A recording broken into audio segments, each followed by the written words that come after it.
Hello, this is Lendin, and this is a video about controller painting.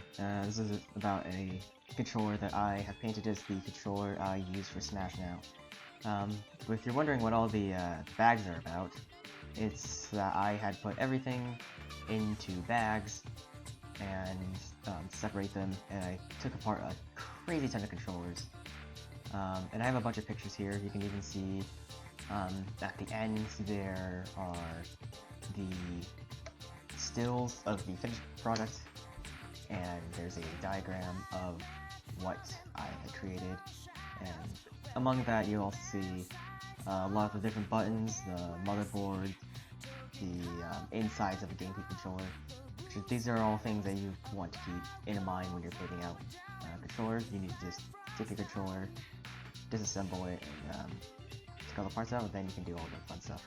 So yeah, thanks for watching. Hello, this is Lendin, and as you can see by my workstation here, we are going to crack open some GameCube controllers. So this is my current one. This is one I ordered, ordered off of Amazon, and this is my template design.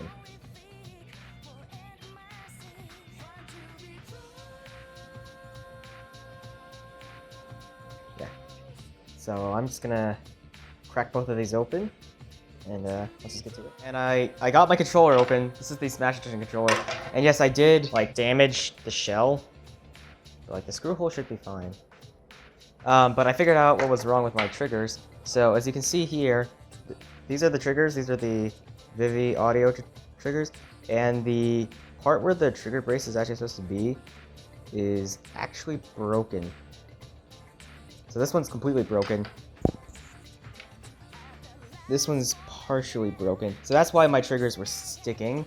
So, all honesty, the Vivi audio buttons, they suck. Well, I mean, the base buttons themselves aren't that bad, but like the triggers are not worth it. Okay, then the start button, it's fine. But like the triggers aren't worth it, and the sticks were garbage. So I'm just gonna throw these in here. So my plan, now that I have like this taken apart, I am going to put this motherboard into this shell over here after I paint it. So I'm gonna probably actually sand that down right now. And yeah, sand it if I have time today. If it's not too hot, I'll try to prime it. I don't have my microphone on me, but as you can see here, my shells are already sanded. And I have some painter's tape to just kind of make sure that it doesn't get on the grooves to make assembly a little bit easier. We've got some primer here. I think I'll probably do 2 coats of primer, in all honesty. But yeah, I'm just going to prime them down right now. So the first layer of priming is done, as you can see. I may do one more layer. I think that'll be the safe thing to do, is to do one more layer. But I'm just gonna wait for the smell of primer to kind of flush out. And while we're doing that, I'm going to go rearrange the parts for the actual controller itself. So I haven't had a check up on the shells yet to see if like the odor has gotten away enough so I can bring them in and let them dry. But I'll just go over all the parts I'm using. These are stock triggers. So old stock triggers of the Smash Bros. Edition. This base is from Smash Bros. Edition, and these trigger braces are originally from a Wavebird, I think. Z trigger from Smash Bros. Edition, but this clip is from the Wavebird as well. And the trigger guards are in the Smash Bros. Edition. These black buttons are from Vivi Audio. I already did a review on them. These dark gray button pads are from a third-party controller. They actually have a heavier press, so I quite like them. Except I'm using a stock button pad for the face buttons, and that's just because like it makes short hopping a little bit easier. Because I use button jumping and not tap jumping. But this is the Vivi Audio control stick. It is kind of worn down. I might replace it with oh, I don't have that part on me, but something from like an old Nintendo Wii third-party Pro controller. It had like a different control stick for that, so I might replace the C-stick with that. And this is from a white nunchuck, or a Wii nunchuck. It's a slightly taller control stick.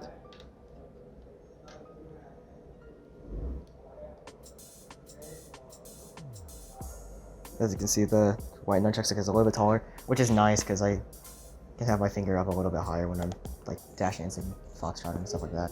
So these are the buttons I'm going to use. I'm going to install them to my controller when I have everything painted. And they're going to go on the Smash Bros. Edition motherboard because it has a longer cable, and they call it like the longer cable. Also, as you can see through the bag, I already put electrical tape and a small ribbon on it just for personalization's sake. Yeah, I'm going to go check up on my shells and see if they've lost their odor or not. So the odor is cleared out, and as you can see, the shell is mostly dry. I think it just needs a little bit more time to harden because there are some spots that are still like a little damp.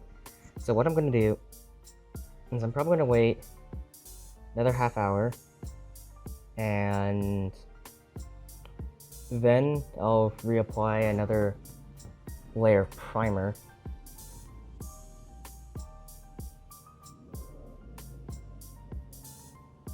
And that after that layer of primer, I'm just going to paint on top of that with acrylics. Let those acrylics dry, and then after the after I apply like a couple of layers of acrylics, I'll do probably a couple of layers of clear coat, and then I'll reassemble everything. But yeah, this is how it looks with the primer. This is just kind of a light gray primer. Yeah, I'm going to take these in, let them finish curing, and then probably apply another layer of primer to them. So I don't have my headphones again, but sorry about that. Here is the bottom part of the shell and the top part of the shell, and I'm going to fit them together. I should do a dry fit real quick. So this is just like a full plum color with these areas scratched out so that the triggers can slide a little bit more freely. And then this is like mixed with the Calypso blue and slate gray I have, and this is I want to say full Williamsburg blue, but let me just dry fit them real quick to see if they will match up. Also, let me pause. So here is how the dry fit looks, and this is exactly the color. Well, I mean, like this is about as close to the color scheme that I wanted as I'm going to get, but this is what it's supposed to look like. A lighter blue on top, a slightly like grayish blue on the handles, and then full plum backing. So I'm gonna dismantle everything. I am going to use this glossy clear coat.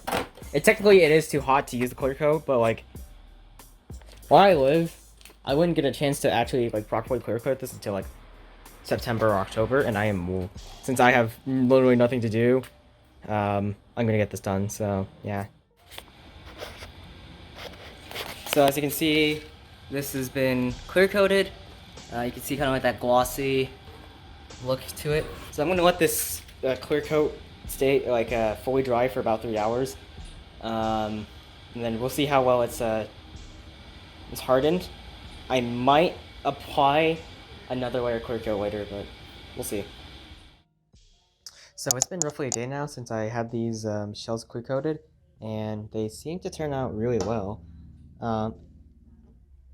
But I've heard that it takes actually 2 days for clear coat to fully cure. So I'm not gonna playtest this yet, but I am going to reassemble it first and let everything kind of cure with all the parts in it, and even just to make sure I have some plastic gloves I'll be wearing while I reassemble it, just to make sure less of the oil from my hands kind of seeps into the shells and ruins the paint job. Now normally when I'm making a video like this, I'm not so step by step, but I have just put in the triggers, and it's kind of hard to see with the lighting here, but there are trigger braces on them, so they have like a more reinforced press to them. So yeah, so this is the back shell. Now we get to move on to the front shell with the motherboard installation. And my main worry with this is just like the buttons, because this here is actually thicker. As you can see, like, the width.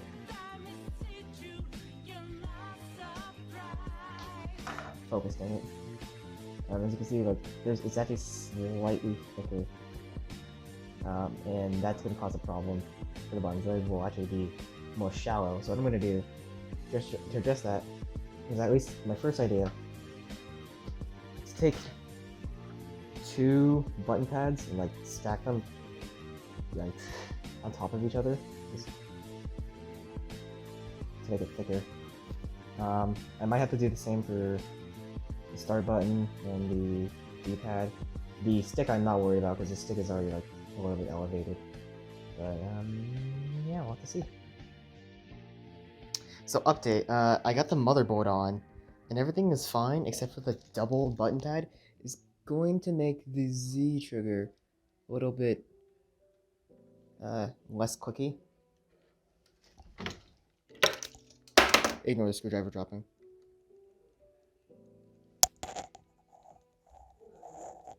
If the microphone will pick that up, but I'm mostly worried about it closing. If it closes, I'll be fine. If not, I'll have to take out one of the button pads and probably put some tinfoil on. Is like my idea is to take tinfoil, put it on, and use that to raise the button pad. Because the tinfoil will still conduct the electricity for the button input to go through. But we'll have to see. So I'm gonna try to reassemble 2 halves, and I have. Oh my gosh! Did I seriously lose a screw? Okay. As my tri-wing immediately drops, or not my tri-wing, the tri-wing I'm borrowing immediately drops. But these are screws I got from the OEM controllers. So, what this shell used to be. These are the screws that I got from that controller. So we're gonna try to screw it back in.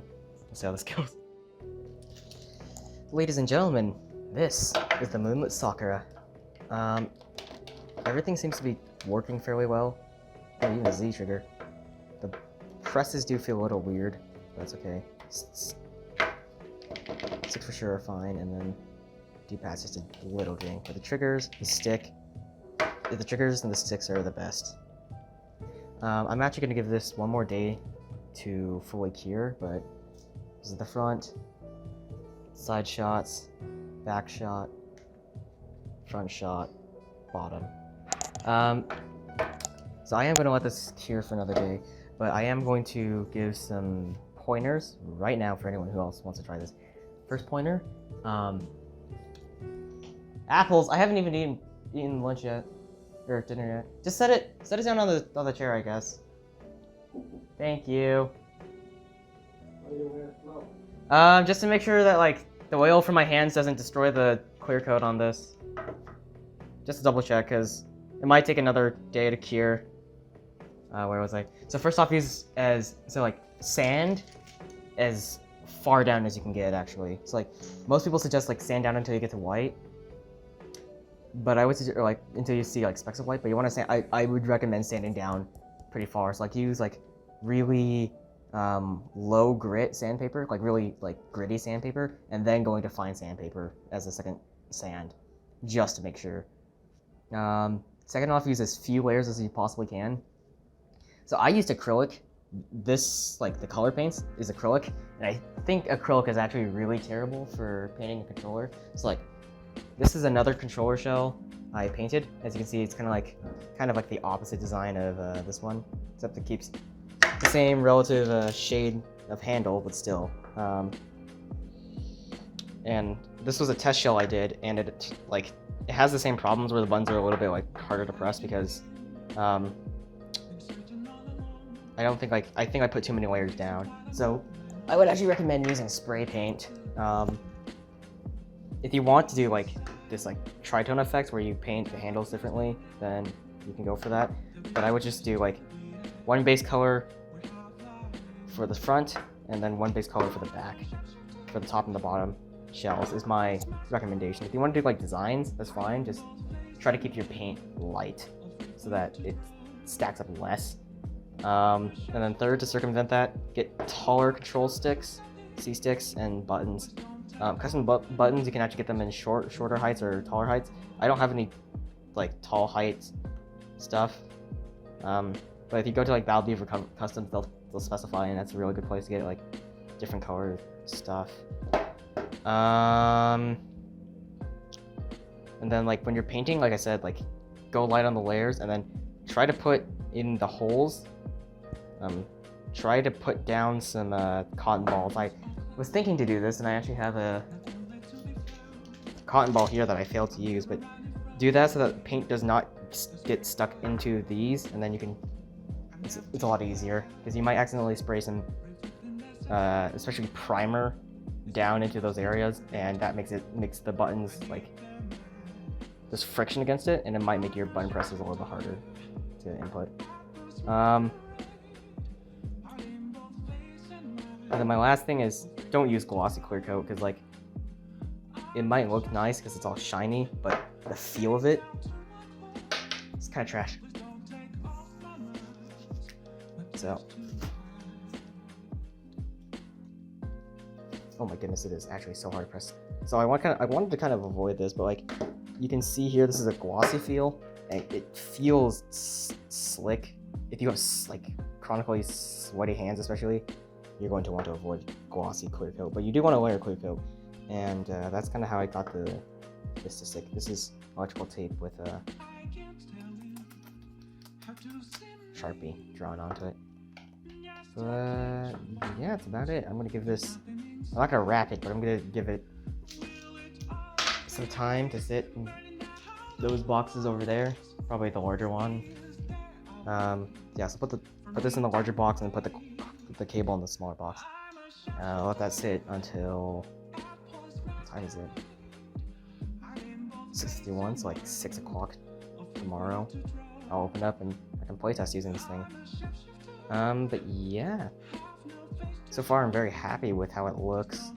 I mean, obviously I didn't do the most professional job with some like the areas where the cross sections crossed over. That's what I'm saying. Like, just do like one color and then the other color. But overall, I'm really happy with how this turned out. We'll have to test this out. All right. It is 6 o'clock on Friday the 9th, and here we go. The Midlet Sakura is basically all cured, so we're gonna do some playtesting with this. As you can see, I have my Wii. I'm loading up some Project Plus, which is, you know, Project M's spiritual successor, so we're gonna do that. And also play some Rivals and some Ultimate to test out this controller. So we'll see how that goes. I haven't played PM in about a week, so I need to do my hand stretches just to make sure my hands don't die of arthritis. So yeah, I'll get back to you on that. Alright! I gotta figure that out. Anyway, I'll call. I don't know where to ban against Joker. I'm guessing Smashville in town, but like, I don't want to go to FD. Is Joker slow enough to risk going to FD? No, he's not. I can't go to FD. I can't risk going to FD. Joker doesn't want to go to FD either. But maybe I can force Joker to go to FD. We're just gonna choose FD because it'll be fun. I hate FD with a burning passion, but even when I was playing Roy, I was like, you know what? Plats aren't as bad as I think as most people think they are for Roy. Okay, I have to exercise my brain. Exercise my brain. Okay, let's go.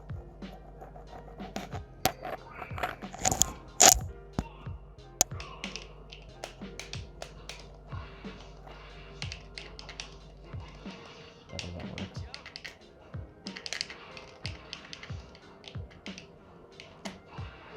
Can't believe that spaced right.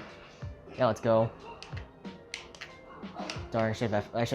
If I F tilted, that would have covered. Oh, I should have not gone for that.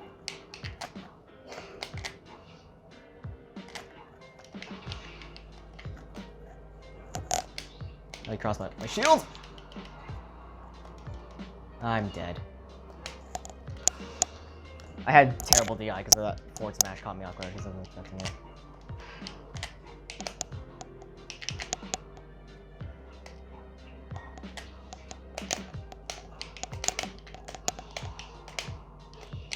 What am I doing? I need to DI out. Yep, okay, FD is just garbage from Marth. What did I choose here?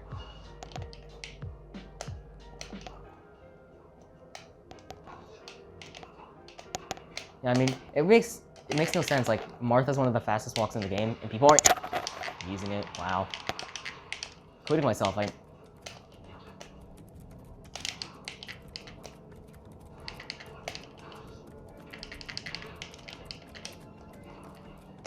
overcommitted. Dang it, I thought my down tilt was gonna come out.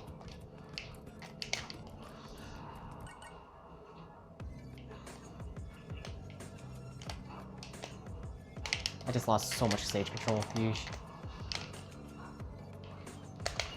It's not gonna dig deep for that. Doing a lot of that. You just did that like pivot stuff, the turnaround stuff, and it was like, you know, wow.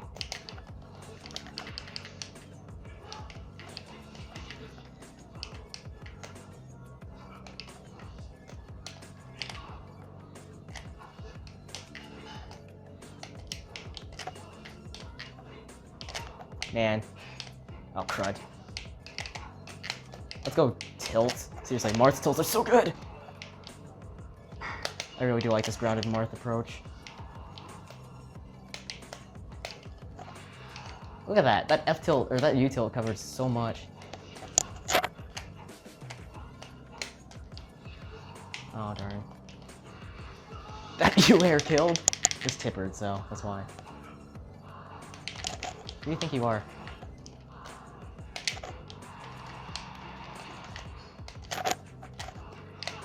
Buddy. You need to calm down, buddy.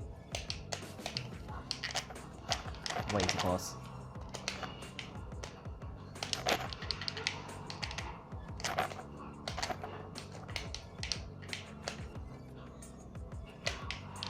Oh, I can't believe that shield poked me.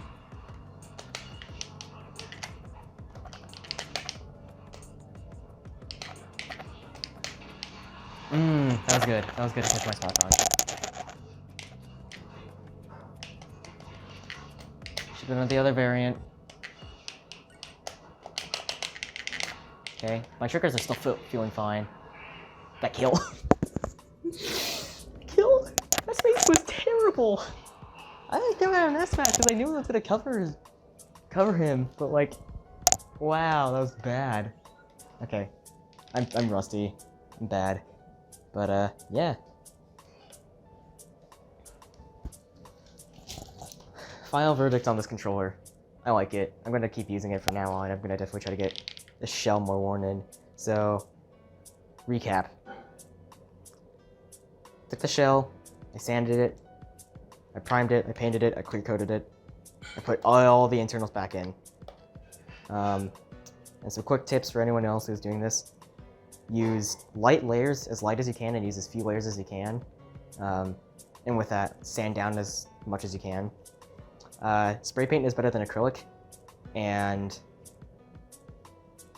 matte clear coat is better than glossy clear coat. Besides that, I'm quite happy with this controller. I don't know. I feel like I kind of might want to open it just to try to sand some of this down, like sand some of the internals down, to maybe make everything play a little bit smoother. But besides that, it just feels a little weird, but I'm sure I'll get used to it. I'll get used to it after I play some more. So that's it for this controller video. Thank you for watching. I really don't know what else to say. Go check out some videos by like other Smash tubers. I'll link Let Me Smash Gaming's or X's videos in the description because he's a cool guy. But yeah, that's it for right now. Thank you for watching, and I see you later.